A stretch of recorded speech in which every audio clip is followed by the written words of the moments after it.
Hello, welcome to AT&T ThreatTraq for October 28th, 2014. This program provides network security highlights, discussion, and countermeasures for cyber threats. Today we're joined by John Hogoboom. Welcome, John. Good to be here. And we have Jim Clausing online. How are you doing, Jim? Good. Glad to be back from training. Yeah, great.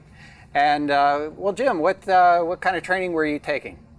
I was taking a mobile device forensics class. All right. And we always want to be paying attention to what's happening with mobile devices and what could be hidden, lurking in the corners of a mobile device. And welcome, Matt. Matt Kaiser here. And how are you doing, Matt? Doing pretty well. All right. It's the end of the Cybersecurity Awareness Month. Right. Hopefully I did enough of my part to educate the people around me in my life about the right way to behave online and what to be worried about. Halloween's coming up, so, you know, things to be scared of is kind of a theme for the month. But yeah, I haven't heard about any Halloween cyber tricks yet. And I'm not wishing for it either. I'm sure they're happening, but quite possibly so. Maybe recall the remote control light bulbs. We could. Oh yeah. There's an opportunity how to for haunt a house. Right. There's an idea. There we go. So welcome, folks. And I'm Brian Rexroad, by the way. And the first item we're going to talk about here is actually we've got kind of a theme around advanced persistent threats, and we're going to kind of walk around the globe a little bit here. We'll give John a first shot at it, and I guess there seems to be a trend to number these groups. Yes. Well, various organizations out there will number them. Mm-hmm. So this one in particular is a report from FireEye, who, you know, they acquired Mandiant sometime maybe early this year, last year, I can't remember. Mandiant is pretty well known as a APT incident response organization to come in and assist you with targeted attacks inside your network. In any event, they came out with an interesting report. We talk a lot about China-oriented nation-state targeted, you know, APT attacks. Mm-hmm. This one, they're pretty sure is sourcing out of Russia. Mm-hmm. And there are a couple of interesting things. It's a pretty good, detailed report. I recommend people go check it out. Right. There's a few takeaways in terms of just the highlights of it. So the one interesting aspect of this is, unlike China, they're not really targeting intellectual property. We see intellectual property theft is a pretty mainstream kind of piece of intelligence that they try to get. Mm-hmm. However, the Russian actors here seem to be trying to get just intelligence on defense and geopolitical type areas, right. Organizations, and that more information than proprietary information. Just information about what organizations are doing and defense type things. Right. Just on that topic, I mean, it's interesting to compare and contrast. Assuming that the allegations are correct, and we do sort of a little comparison here. Clearly, from a political, geopolitical, and nation-state conflict point of view, Russia's sort of right in the middle of the concerns there. Whereas, comparatively speaking, China is really kind of a manufacturing engine. And so when you consider those two aspects, it really does kind of lead in that sort of direction. The difference between the targets that might be. Right. However, I will say China, we're pretty sure, are interested in geopolitical type things. Oh, absolutely. to More economic. A great degree. Sometimes, but sometimes also more political motivated type things, that they want to know what organizations that might be uprising within their country might be underway or interested in, things of that nature. So, it's not entirely that they're only focused on the financial, but we have seen some other things that they're interested in. In terms of this actor set, though, which they believe to be Russian, some of the things is they're pretty sure it's Russian based on the malware events when it's compiled, timestamps, as well as the fact that it's using a Russian language setting in the malware when it's compiled. The types of targets that they're targeting are mostly countries in that Eastern European sector, so Georgia, Eastern European government, military sector in those nations, and also security organizations. And they trace this back to probably starting at least since 2007, which is also interesting because a lot of the China stuff seems to start, well, I shouldn't say it should, there was a heightened awareness around that 2007 with Operation Aurora and all that stuff that came out. The other interesting aspect I thought was a lot of the exfiltration activity that goes on is done via email. So once the implant is on the infected machine, it will use that machine's email server. It might go directly to the email server or through their client. It can search for the client. So there's this sour face. These are some of the terms for the malware families that they have. But sour face, I believe, is one of the downloaders that pulls the stuff down. It's more of a dropper, and it puts this evil toss, which is a backdoor that will use your email client or email server to send information back out as an exfiltration path. And Chopstick is another modular implant that they've seen. So they have a bunch of different samples that kind of fit into this family of activity. Anyway, I thought it was interesting, especially the email aspect of it. And, we've seen other things use email, but not so much in the nation state, or at least the stuff that we've investigated for the most part. Usually they're just pushing it out either through HTTP or some direct connection to some, go-between server, some, exfiltration drop point that they're using, probably another compromised machine. But in this case, they seem to be using email, which is interesting. Any insight into the format of the emails, or I presume it varies from... It does vary. They talked a little bit in the article about some of the subject lines and stuff. I should note that they use spear phishing, which is very typical. So they'll targeted spear phish towards a particular victim that they want to penetrate. From there, the implant will try to send email back out. And in at least one case, it was something, I can't remember, something about driver's license, like a list of driver's license was the initial one in, and then the subject line back out again had something with that as well. There's some really good technical indicators I didn't get into in terms of putting it on here, but they tell you the name of the file that they wrap it up as and attach to the email and send out. So those are things to look for, as well as the DLL and various files that get dropped with MD5 sums and things that you can go look for. However, it really was mostly targeting Eastern European countries. So unless you're in that part of the world, you might not really see this stuff out there, unless you're an incident handler or somebody trying to help somebody in that part of the world. Right. But I think one of the values of a program like this and investigating other types of malware that may be targeting other organizations is try to get some insight into how things might evolve and how other organizations should be paying attention to. If the target should change, you're likely to see a lot of this similar techniques, and so it is something that I would suggest organizations pay attention to. Yes. So I guess your recommendation: take a look at the report, dig into it a little bit, and actually, if you have feedback that you'd like to share with us, or perhaps even a little collaboration on the topic, we're certainly welcoming that. That's a good point, Brian, that you said that, even though you may not be directly affected by this particular campaign, you should still be paying attention to the tools and the techniques used. I mean, last week, I believe it was Stan was talking about, we saw the sandworm exploit being used by completely different threat actors for completely different purposes. Absolutely right. We would use the same methods to detect that sort of weaponized PowerPoint file. So I totally agree with you. Yep, absolutely. Thank you. Okay, and let's see here. Let's move on to... I guess this is Matt. You're covering this one. Forgive me, I'm a little discombobulated here, but yet another threat actor group with a different number. These guys do have a different number and actually a name, which makes it a little easier to remember. So this was a coordinated effort by a number of security companies. They were actually able to disrupt and degrade the actions of a particular group that they're calling Group 72 or Axiom. And some people, I think they're relating it to a known group called Hidden Links as well. It's not clear where the lines are drawn there. But the report seems to also suggest that a number of similar campaigns that use similar techniques or similar infrastructure were related. And that includes big names like Aurora, Voho, Elderwood, Deputy Dog, Ephemeral Hydra, Snowman. I mean, the list goes on and on as to who they say these guys are similar to and may actually be the same as. But this is a very well-funded, they believe, Chinese group, and they even went so far as to say Chinese intelligence related.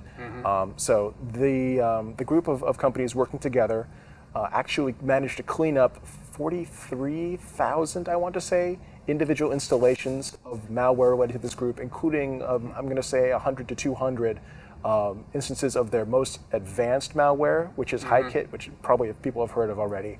It seems that this group was using a number of different levels of tools, which we've long suspected, where they would start off with the very low and easy stuff, off the shelf, things like Ghost Rat or PlugX, and if that gets captured, they would move on to a higher level. Derus B, Deputy Dog, is somewhere there in the middle.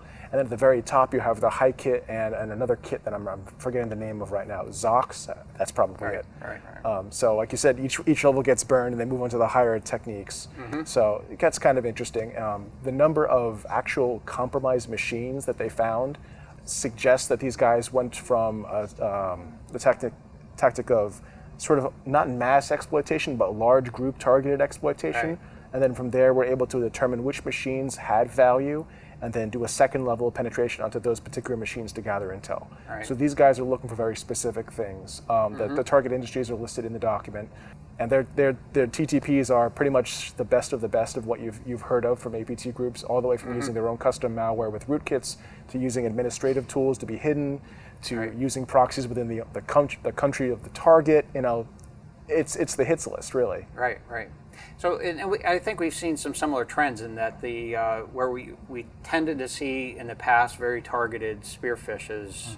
It seems like there are some more, I'll use the term blanket operations, small blankets, but blanket operations targeting an organization, seeing who becomes a victim, and then perhaps being selective about where they actually go within that organization. In fact, perhaps some more machines that are kind of just sitting idle and kind of ready to go if there were a need to go in and dig further.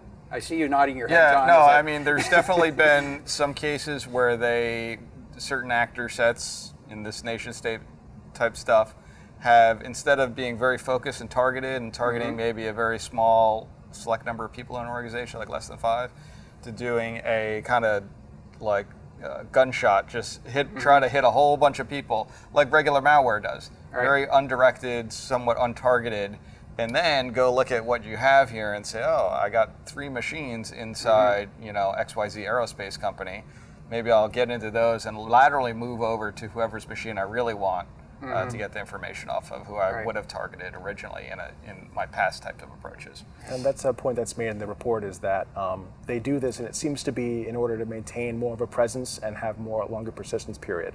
It also, of course, allows you more freedom in lateral movement, but I think once you have a certain number of machines, it becomes a much harder problem to try and clean them all. Yeah, absolutely. You mentioned the 43,000 machines. Now, is that related to the I'm not quite sure that they did. Malware? I was going to say they did say that they pushed out an MSRT. They were working with Microsoft on this, so Microsoft used their malicious software removal tool, pushed out signatures for HiKit and a couple of other tools. So if you're using MSRT and you are infected, you should be aware of it by now. I'm not sure exactly if that figure was a result of any MSRT testing that they did. Right. But like I said, it's a huge set of victims. Yeah, that's a much larger number than we would typically see in terms of APT infections. Now, just out of curiosity, I don't have any personal experience with this. If MSRT cleans something, does it actually notify you that it cleaned something, or is it just kind of, spooky in the background? I'm not sure if it notifies you. I feel like I've heard that MSRT might actually report something back to Microsoft, so they can have telemetry. It does, yes. So perhaps that I know, because I know that they report statistics related to items they found. I'm just curious if whether an end user would know that their machine had been cleaned of something, and I think it would be a nice courtesy to report that, but I just don't know for a fact that it does. So. And I've always been confused. What's the difference between their Security Essentials, which is kind of like an AV type of free AV that Microsoft offers, and that MSRT tool, and how they interplay, or whether they do or not. I've never been quite sure of that myself. I think the MSRT is more like an ambush. Okay. I mean, from a malware's point of view, whereas it's like a stinger kind of. Yeah, it's kind of a stinger thing. Yes. So it's kind of catching them off guard, and getting a based on some insights, and going and cleaning it out. Whereas the Security Essentials is something that's sort of always around, and you can always test against it. So anyway, that's my layman's way of describing it.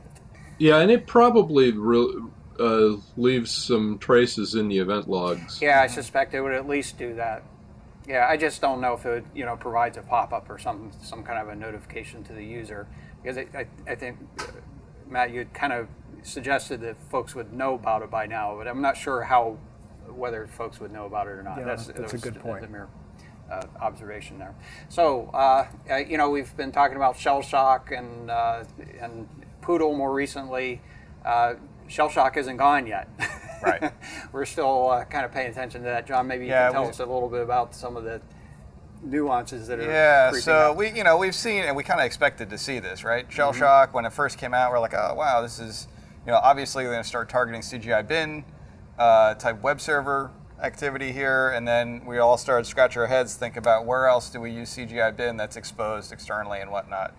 So I'm trying to think, there was another one that came out at some point in between, but regardless, the guys over at ISC Sans put out a diary blog posting that was interesting in that they observed a bunch of web servers at web hosting companies. Not quite sure if these were compromised via this exploit or if they just happened to be compromised by some other means and turned into bots to start doing this scanning. But they've been seeing scanning emerging from those web hosts, targeting SMTP servers. Right. And in like the to, the from, the subject line headers, they're just stacking in the Shellshock parameters.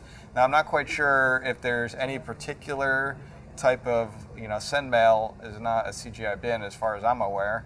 So I don't know what type of mail handler is potentially out there that might be vulnerable to this. I haven't really heard if there's been any successful exploitation of this. Just something to be maybe aware of, let the people know, hey, this is something you might want to keep an eye on or think about if you hadn't thought about, oh, right, my SMTP server is some homegrown thing or whatever that you might have written that does shell out to bash for some reason. Well, and when the alerts about Shellshock first came out, one of the things that they said might possibly be affected was postfix. Obviously, if you've updated bash on your postfix server, that's not going to be an issue. But the other possibility was that some sort of auto reply something that you've got running on the backside that parses the headers, procmail or some homegrown script that you use that receives your email and auto replies that you're out of the office or whatever. Something like that could also be the target. That's a really good point. So procmail, I could definitely see people doing stuff with shell, shelling out via procmail to their own little script to do some kind of response or handling of that email. It's interesting. Right. Okay, good point. Yeah, but I thought it was interesting that it's covering basically all of the headers you can think of: the received, the to, the from, the CC, the subject, the message ID, comments, keywords, resent from. I mean, they were just shoving it in every one of these headers. What they were reporting is that also a little bit interesting is that it tries to use pretty much everything on the system. Curl, LWP download, wget, fetch. It tries to get the file, this ex.txt file, off of a particular website and then run it. So it's really a Perl script. You see at the very end there, it runs Perl ex.txt and then it removes itself. And what that is it's just a kind of simple IRC bot program written in Perl. Has some DDoS functionality and the ability to download additional executables and whatnot. Right. I think perhaps this IP address or the whatever was hosting there has been blocked at this point. Yes, I was not able to get a copy of that at this point. Okay. So. All right, and then we were talking about Shellshock, and I guess Jim, there are probably a whole plethora of little vulnerabilities that are going to pop up now, right? Yeah. Mikhail Zalewski was one of the ones who found a number of the vulnerabilities in Bash that, all 4 CVEs or 6 CVEs that we ended up with. He found a number of them. He did a blog post just yesterday, I think, that basically his public service announcement was don't run strings on untrusted files. Basically, he was fuzzing libbfd in most Linux distributions and found a vulnerability, basically unchecked bounds, buffer overflow kind of thing. And Now libbfd is part of the GNU bin utils package. It's a library that's incorporated in a number of executable strings, obj dump. His thing here was that this could potentially be used to craft a malicious binary to attack the guys who are trying to analyze the malicious binaries. Because a lot of us, when we get a malicious binary, we do a fair amount of the analysis on a Linux system, even though the malware is targeting Windows.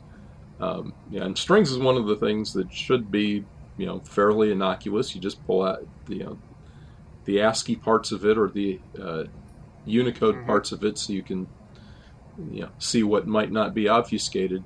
Now, the simple workaround for right now is to either use the BSD version of strings rather than the GNU version, or use strings-A. The -A flag tells strings to look at the entire file. Basically, what libbfd does is it pulls out just the initialized and loaded sections. The libbfd is responsible for parsing out the sections, and strings without the -A option will just look at the initialized sections and the loaded sections. So if you do strings-A, you'll look at the entire file, and it bypasses the libbfd, so it doesn't encounter this particular vulnerability. I suspect that this will get patched fairly soon, but it's likely been around for quite a while as well, just like the bash vulnerability had been around for 15 or 20 years. This one's probably been around for a while, and it's just now that folks are starting to run the fuzzers against it and try to find all of them. But it was kind of interesting. It's probably not a big deal for most of us. When I use strings, I almost always use strings-A anyway because I want to look at the entire file. So I thought it was interesting that just another one of these utilities that's been around for a while that folks haven't been looking at. Absolutely, and it seems so innocuous. And it was funny how you pointed it out earlier that this is the advisory kind of suggests is don't run strings on an untrusted file, and that's, as you kind of pointed out or at least alluded to, that's probably 90% of its use, if not more than that. Right. So that's basically the first thing you do on an untrusted file is run strings and see what kind of nastiness kind of creeps itself up. Yeah, but as I said, this affects the GNU version of strings, not the BSD version. So if you're running, it essentially only affects Linux. It doesn't affect the BSD strains or probably Solaris or HPUX or any of those, because those probably are not using the libbfd, which is where the vulnerability actually exists. Did I get the impression that perhaps this vulnerability had been reported some time ago? Well, there have been other issues that have been reported with strings. I'm not sure that this exact one had been noted before. When I first read the blog post, I thought that was what he was saying, but when I looked at the bug report that Tavis Ormandy actually reported 9 years ago, it was a similar issue, but I don't believe it was the same same bug. And I guess that kind of leads to the notion that and I think this realization is coming out a little bit more, that when there is a specific bug that's been identified, that perhaps there are other, that it's an indicator of potentially something systemic. That is, if it occurs in one place, it could possibly occur in a number of places, or perhaps in a variety of forms that are closely related. So I think to your point, perhaps it wasn't the exact same thing, but it would have been perhaps prudent at the time to take a little closer look at what other things that, problems that might be very similar. So, and as you pointed out, it's probably been in there quite some time. All right, thanks, Jim. I think that's I think that helps to round out the programming for today. Next topic here, we're going to take a look at the internet weather for the last week or so, and we've been talking about this first item for some time. It's kind of looming. I kind of see this as first thing that comes to mind is that the train that says, I think I can, it keeps trying.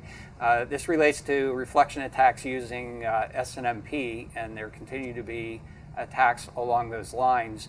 We're seeing more sources participating in it. We're seeing more frequent use of this protocol for these types of attacks. I'd like to think that that is suggestive of improvements in other places, like making it harder to do reflection attacks with DNS and SSDP right. and other related protocols. I'm not sure that's entirely the case at this point, but in any case, we're seeing some attacks that are using SMTP more frequently. It's more specifically been in the last couple of weeks, a higher density. It's not really significantly larger attacks overall. We are seeing some cases where many addresses within a target address block are being hit at the same time. So it's basically spreading those attacks across the number of addresses, which is something that you want to pay attention to when you're working with a mitigation service provider, for example. That is, the tendency is to want to be surgical about mitigating specific addresses, but if you have any suspicion this type of attack might take place, you might want to try to put more addresses through the mitigation platform. There are trade-offs associated with that, so make sure that you discuss it with your mitigation service provider. And then I wanted to just point out that this particular graph was capped at 200 megabits per second. There are certainly attacks that have been much bigger than that. So these aren't really big attacks from this point of view. Now, keep in mind, I'm not really showing what contributions might exist from fragmentation. This is specifically for this protocol, and SMTP does have the potential to create a significant amount of amplification, which could span across fragmented packets. So I wouldn't use these numbers as a sort of a strong measure of how big the attacks might have been. Next item here is scam probes on port 1434 UDP. And John, you were talking about exfiltration using emails or malware that would use email as a communications path. And I immediately got reminiscent and started thinking about Code Red, which was basically a worm that propagated through email. And perhaps it was because I was just investigating this particular case of probing activity on port 1434 UDP, which is associated with Microsoft SQL database and is the port that was associated with the Slammer worm back in 2003. Now, this particular probing activity that we're seeing now is from a single US-based hosting provider. That is, we're not seeing a lot of sources doing this activity. It does not look like a worm by any definition. In fact, it also does not have that characteristic sign of the Slammer worm. The Slammer worm, for the folks that remember that far back, had a very characteristic 505 byte payload where it actually, the packet was the malware itself. It was a very compact payload that was able to send a packet, infect the machine, exploit and infect the machine at the same time, and then continue. That machine would start propagating, trying to propagate itself as well. It was actually a very, like I said, very compact piece of malware. And as a consequence of that, it was also very efficient at creating a lot of traffic on the network. So I went and dug up through the archives and took a look at some of our measurements from back in the day. Now, this graph is very different. This one actually was generated using Excel. We didn't have the graphing tools back in 2003, but we did have early phases of our analysis activity. So this is basically a graph showing that activity over the span of 30 days. And the significance here, and I should point out as well, this is on a logarithmic scale. So whereas we're normally using a linear scale when we talk about the weather report here, this one's on a logarithmic scale because the change was so significant. That is, when the worm actually hit here, and this was actually, I think, on January 25th in 2003, the change in activity on that port was 4 orders of magnitude change. What was very interesting about this, and I think it's, again, an important aspect of taking a look at what is going on your network, there were indicators as much as 25 days earlier where we saw 2 orders of magnitude change in the amount of activity, which we've never really been able to confirm, but we have some reason to believe may have been indicators of the process of trying to create a worm. Perhaps it wasn't as effective as they thought, and so maybe it was a problem with the randomization and the addresses that, the target addresses, for example. And keep in mind, when you're trying to do very compact code, that may be a challenging thing, is to create a good randomizer or be able to access a good randomizer. And that was in fact the case. There was even in the worm that propagated ultimately, it did have some problems or a flaw in the randomization of how it found target addresses to go to. So again, there was some speculation associated with this, but I thought it would be kind of nice to reminisce and go back 11 years or so and take a look at one of the things. This was actually one of the things that started instigating us to take a closer look at what is going on the network and what kinds of behaviors might be indicators of events that will be coming forth in the future. Taking a look at the top 10 most probed ports, not really anything that sticks out here in terms of significant changes. There is a little bit of a jump in activity on port 80 TCP, and but when I took a little closer look at it, it did not really indicate any change in trend or activity around that. In fact, we saw much more significant probing activity around the time when the now I'm getting a brain block here. Actually, it was September 25th. Which one was? It was the Shellshock'd. Shellshock'd, yeah. Yeah. So we saw significantly larger activity trending in terms of density as well as the size of the aggression associated with the probing activity. That sort of died off, and so in any case, the port 80 is not as significant as perhaps it suggests here. So taking a look at the list, port 53 UDP probing activity, we've talked about that many times. It continues. Port 20, and that's excuse me. Next item is port 22 TCP. That's SSH, brute force password guessing activities. Next one we're going to take a look at a little bit more closely. This is 9064 TCP. We believe that to be associated with hunting for proxies. I have not found specifically what type of proxy or what this is. We don't know if it's really a backdoor associated with malware that allows a proxy capability, but it does appear to be, based on our honeypot data, looking for some sort of proxy capability and testing for that. Next one is port 445 TCP, followed by 80 TCP. We talked about that. 23 TCP, that's again password guessing activities. Port 8080 TCP, proxy 8088 TCP, and 8080 TCP next to each other. And then last item here is port 1900 UDP, which is that SSDP, simple service delivery protocol, being used in reflection attack activity. Taking a little closer look at port 9064, we're looking at 30 days of activity here.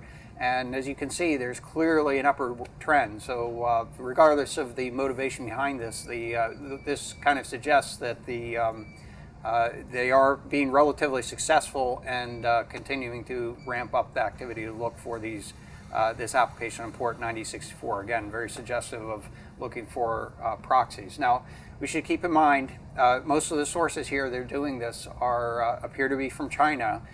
There are two basic motivations that at least I'm aware of for looking for proxies. One would be to subvert censorship activities that might be taking place in that country, and the other might be to anonymize their activities for doing other types of attack activity. I couldn't tell you which of the two that might be the strongest motivation here. Next item here is the top 10 most sources doing the probing.